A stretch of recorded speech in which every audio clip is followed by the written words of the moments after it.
Isang positibong development para sa lalawigan ng Basilan ang pagkakaloob ng karagdagang 64 million pesos na pondo mula sa Local Government Support Fund Financial Assistance sa ilalim ng Bagong Pilipinas Rice Program ng administrasyon ni Pangulong Ferdinand Marcos Jr.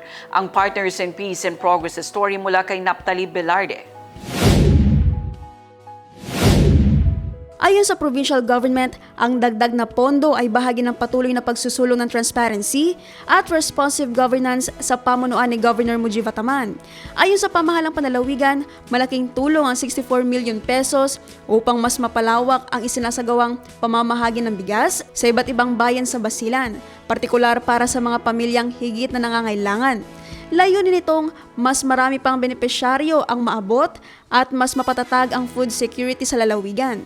Sa kasalukuyan, tuloy-tuloy ang rice distribution ng provincial government bilang tugon sa pagtaas ng presyo ng mga pangunahing bilihin at upang masuportahan ang araw-araw na pangangailangan ng mga Basileño. Binigyang diin ng pamahalang panlalawigan ng karagdagang pondo ay magbibigay daan sa mas sistematikong implementasyon ng Rice Assistance Program, kasabay ng layuning tiyakin na walang pamilyang maiiwan sa panahon ng economic challenges.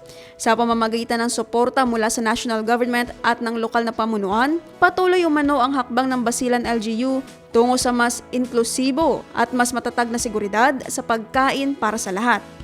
Naphtali Velarde, iMinds, Philippines.